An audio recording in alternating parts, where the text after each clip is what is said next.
انزل بالجديد عود عشان شديد.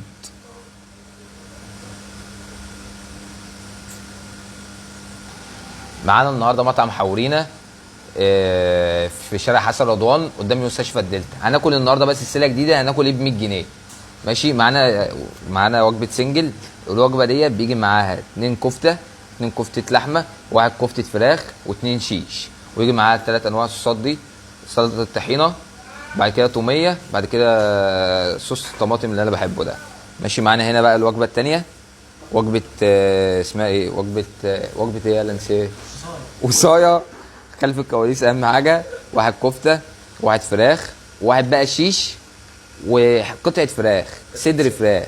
ليه بقى هنا بقى ناقصين واحد كفته؟ عشان خاطر الصدر غلوه اغلى من ما تعرفش الوجبه دي متركبه ازاي ودي متركبه ازاي، بس هو لهم يعني ايه، لهم حسبه لوحدهم مش بتاعتنا احنا. بسم الله. ندوق كده اول حاجه الايه، فراخ. شوف الفراخ دي بتقول ايه.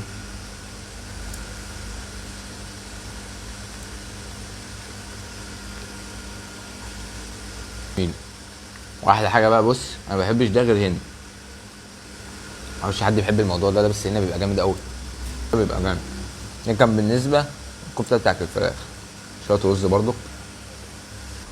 ندوق كده الكفته، نقول بسم الله. كفته الفراخ بقى بصراحه ربنا، كفته اللحمه جميله بس يعني مش احسن حاجه. ندوقها كده في شويه صوصات، مش احسن حاجه.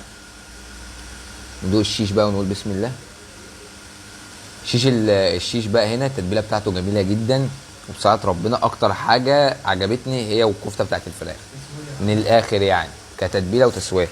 ندخل هنا طبعا اللي جربناه هنا احنا، بس هناخد من هنا الصدر عشان الصدر ايه مش موجود هنا، وندوق عشان الصدر غير مع يضيع كفته كده، 7 كفته يروح عشان خاطر الصدر.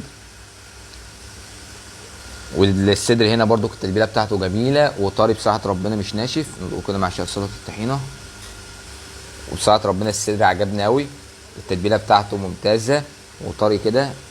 ندوق كده. بص بقى نعمل هنا ميكس جميل، سلطه الطحينه مع التوميه على كده. نقول بسم الله. ميكس جامد، جربوا الميكس ده وهيعجبكم. واحلى حاجه الكفته بتاعت اللحمه ما عجبتنيش قوي، نهايه الموضوع الشيش ده جامد، الكفته بتاعت الفراخ جامده، والصدر جامد. مفيش حاجه بس اللي ما عجبتنيش هنا غير كفته الفراخ، كفته اللحمه مش عجباني قوي.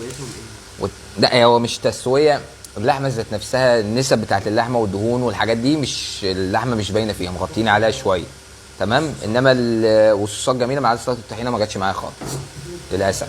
دي 100 ودي 100 ودي كانت سلسله ال 100 جنيه. مع السلامه.